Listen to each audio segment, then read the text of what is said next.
తెలంగాణ ప్రభుత్వం కాంగ్రెస్ పార్టీ తీసుకున్నటువంటి రుణమాఫీ నిర్ణయంలో లొసుగులు ఉన్నాయి, కుట్రలు ఉన్నాయి, లోపాలు ఉన్నాయి.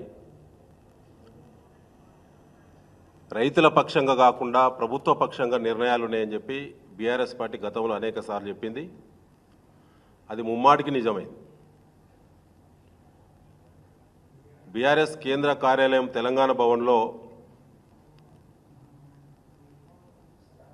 రుణమాఫీ వర్తించని అర్హత ఉండి కూడా వర్తించకుండా ఇబ్బందులు పడుతున్నటువంటి రైతుల యొక్క ఫిర్యాదులను స్వీకరించడానికి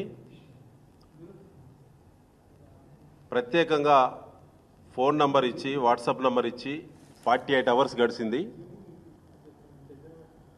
48 గంటల్లో తెలంగాణ రాష్ట్ర వ్యాప్తంగా సన్న చిన్నకారు రైతులు, దళిత గిరిజన రైతులు, బలైన వర్గాల రైతులు ఇప్పటి వరకు నంబర్ ఆఫ్ కాల్స్ 3562 కాల్స్ వచ్చినాయి.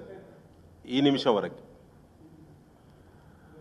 మెసేజ్ల రూపంలో వాట్సాప్లో వారి ఫిర్యాదులను వ్రాతపూర్వకంగా పంపినటువంటి ఫిర్యాదులు 42,984 ఫిర్యాదులు వచ్చినాయి.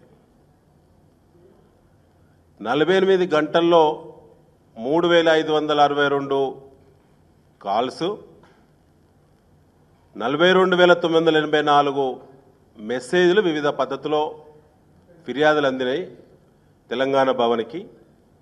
అంటే 48 గంటల సమయంలో గంటకి 875 కంప్లైంట్స్ ఈ తెలంగాణ ప్రభుత్వం, కాంగ్రెస్ పార్టీ ప్రభుత్వం రుణమాఫీ ఇష్యూలో అనేక కొర్రీస్ పెడతా ఉన్నది, ఇబ్బందులు పెడతా ఉందని అనేక మంది రైతులు ఫిర్యాదు చేయడం జరిగింది.